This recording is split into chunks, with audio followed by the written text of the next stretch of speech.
Take a break from your busy schedule and join Harold Sala for Guidelines for Living. Dr. Harold Voth served as senior psychiatrist at the Menninger Clinic for many years. He was one of the 20th century's leading voices in terms of healthcare and mental illness. Dr. Voth used to say, "Hugging is an excellent tonic." He contended that it's been scientifically demonstrated that people who are mentally run down and depressed are far more prone to illness than those who are not. But hugging, he says, can lift depression. It enables a body's immune system to get toned up.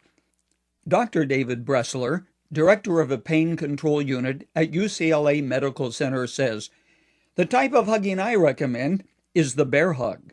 He says, "Use both arms, face your partner, and perform a full embrace."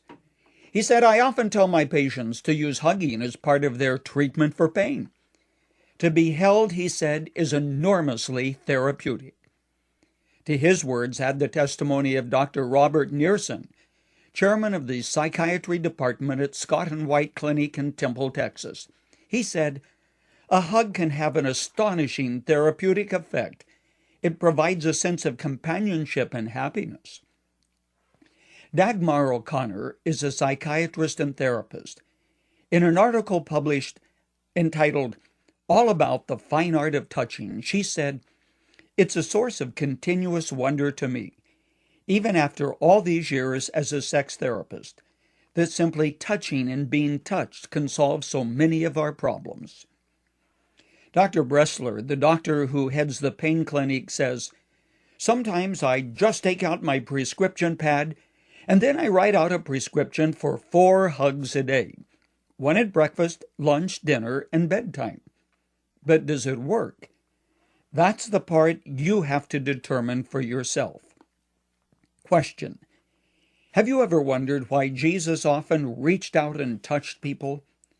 Quite often he touched people who were considered outcasts of society, blind beggars, a woman of questionable moral character, a leper, or a person with a loathsome disease.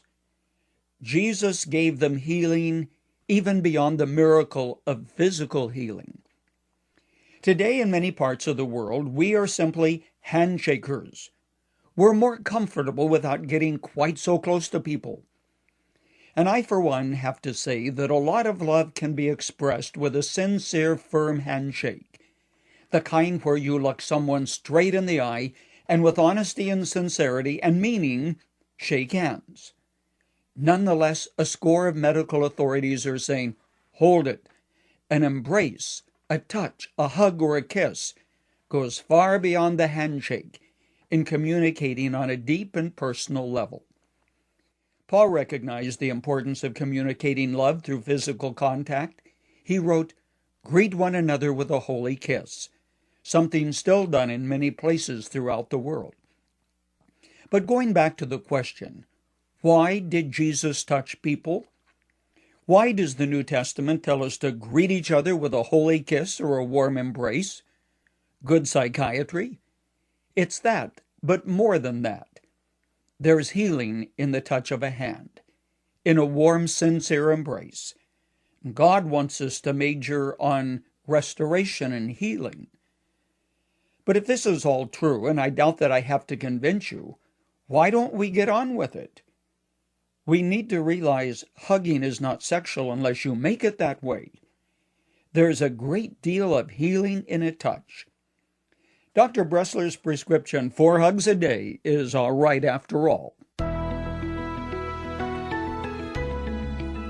You've just heard Dr. Harold Sala with Guidelines for Living.